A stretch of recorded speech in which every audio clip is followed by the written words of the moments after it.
Paper चाहे post 50,000 आए या पोस्ट 5,000 आए, लगेंगे वही जो तैयारी करेंगे। बिना तैयारी वाला तो फिर भी नहीं लगेगा। पेपर आसान हो तो भी कौन लागे, पेपर टफ हो तो भी कौन। मैं अगर बात पद की करूं तो आ गारंटी देश को पिछली बार 5,000 पद को नहीं आ।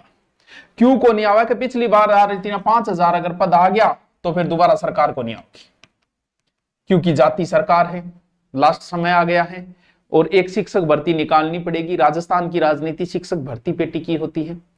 तो कितने पद आ सकते हैं, लेवल फर्स्ट और लेवल सेकंड। जो अभी अभी नए नए बच्चे उन्हें तो यही नहीं पता कि लेवल फर्स्ट कौन सा होता है। कई बीएड भी सोचा अपना लेवल फर्स्ट है, जान लेवल फर्स्ट मतलब आप टॉप अपना बीएड के रेडी ना होना।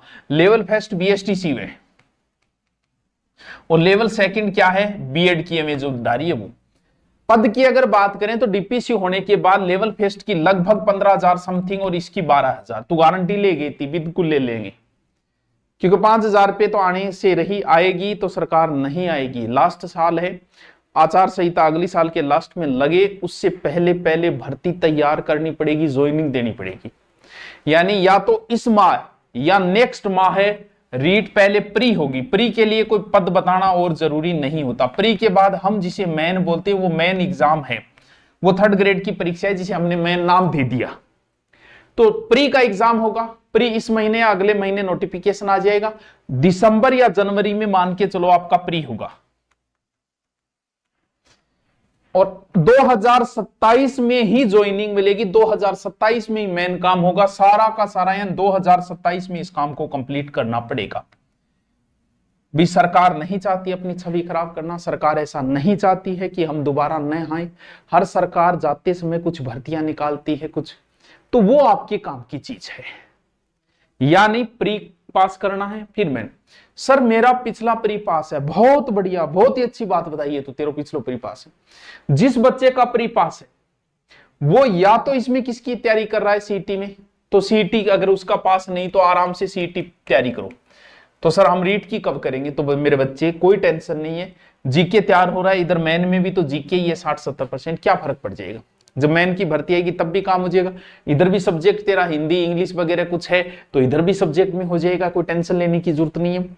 जिसका नहीं है उसे तो भाई तैयारी करनी पड़ेगी प्री की।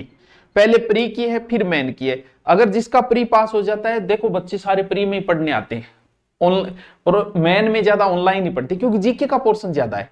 साइकोलॉजी वगैरह प्री में हो जाती है, सब्जेक्ट प्री में हो जाता है, फिर जीके बचता है, क्योंकि जैसे साइंस का बच्चा है उसको जीके नहीं आता है तो वो जीके के लिए कोर्स खरीद लेता है। ज्यादातर मेन में बच्चे कमाते हैं, जैसे हम कोचिंग करा रहे हैं, कई सालों से करा रहे हैं, हमारे पास प्री में ज्यादा आएंगे, मेन में कम आएंगे। जबकि मेन में ज्यादा आना चाहिए, हमारी जीके की टीम बहुत सॉलिड है मेन में, लेकिन मेन में नहीं आएंगे। क्यों? क्योंकि जीके का ज्यादा होता है तो वो घर पे ही पढ़ लेते हैं। अब बात यह कि सब्जेक्ट का चयन नहीं पता बहुत सौ को, जो अभी नए आए हैं उनको भी पैटर्न क्या रहता है, क्या सब्जेक्ट चयन कैसे करें, क्या करें। तो पहली बात तो ये कि भले ही आपका रीट लेवल फर्स्ट है या रीट लेवल सेकंड है, एक सब्जेक्ट तो आपकी सेम रहना है दोनों में। कौन सा? मैं इधर रीट लेवल फर्स्ट लिख देता हूं, इधर रीट लेवल सेकंड लिख देता हूं, दोनों को साथ साथ में बातें कर लेते। पहला 30 नंबर का होता है साइकोलॉजी, बाल मनोविज्ञान, इधर भी होगी साइको, और ये मेन में भी आपके काम आनी और प्री में दोनों में ही काम आनी। फिर आपको 2 भाषाओं का चयन करना पड़ता है, ठीक है, 2 लैंग्वेज का, इधर भी करना है और इधर भी। अब यहां एक बात को समझो आप, जो दूसरी लैंग्वेज है उसके बारे में। पहली लैंग्वेज आपको हिंदी ही लेनी है। क्यों? क्योंकि ये लेनी है, हिंदी होगी, मुझे पता है। पहली लैंग्वेज आपकी हिंदी है। अब दूसरी लैंग्वेज, जैसे किसी को उर्दू अच्छी आ रही है, उसे कुछ नहीं सोचना, उर्दू लो।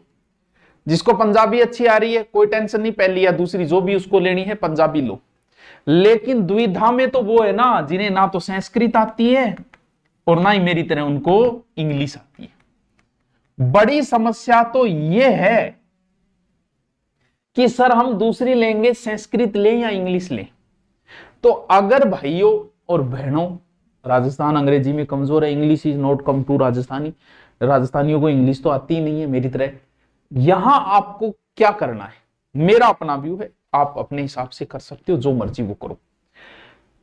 अगर आपको अंग्रेजी थोड़ी बहुत आती है और आपने पढ़ी है थोड़ा बहुत है तो ही इंग्लिश लेना। अगर आपको कुछ नहीं आता और आप ये सोच के इंग्लिश ले रहे हो कि हम कोचिंग करके और 6 महीने में तैयार कर लेंगे, तो मुझे लगता है ये आपका डिसीजन सही। तो फिर आपको क्या लेना चाहिए संस्कृत, क्यों? क्योंकि आपको तो 90% ही सही करने हैं, हमें तो 90% सही करने हैं प्री के लिए, आगे तो हमें कोई मतलब ही नहीं है दूसरी लैंग्वेज से।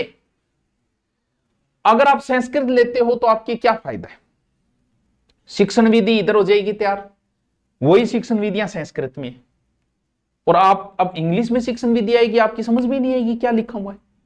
तो संस्कृत को आप समझ के शिक्षण विधि के उत्तर तक पहुंच जाओगे।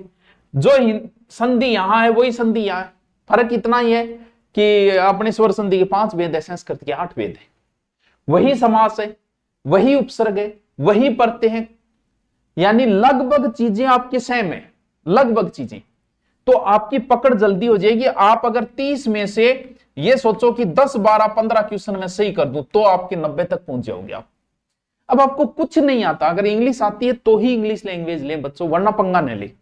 क्योंकि आपको ये वहम होगा अच्छा टीचर का अच्छी जगह कोचिंग करूंगा और 50,000 फीस दे दूंगा, जब मन इंग्लिश आना लीजिए को नहीं आनी मुना, बहुत मुश्किल काम होता है।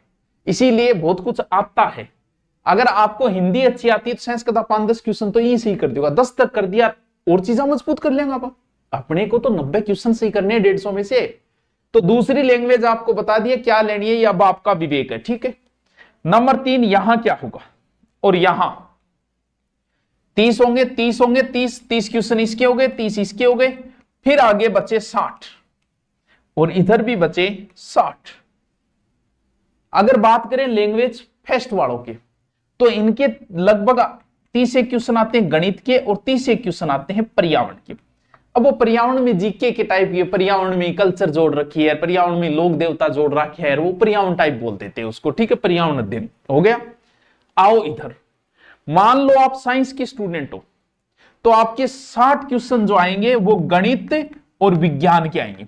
सर मेरे पास तो बायो थी, क्या मेरे को भी गणित पढ़नी पड़ी? बिल्कुल मेरे बच्चे पढ़नी पड़ी। ये जो रेट लेवल फेस्ट की गणित है तो कोई अपर लेवल की गणित नहीं है, 1 से 8वीं तक जो गणित लगती है ना वो गणित है, बहुत इजी गणित है, ज्यादा लोड लेने की जरूरत नहीं है। तो यहां गणित और विज्ञान आएगी।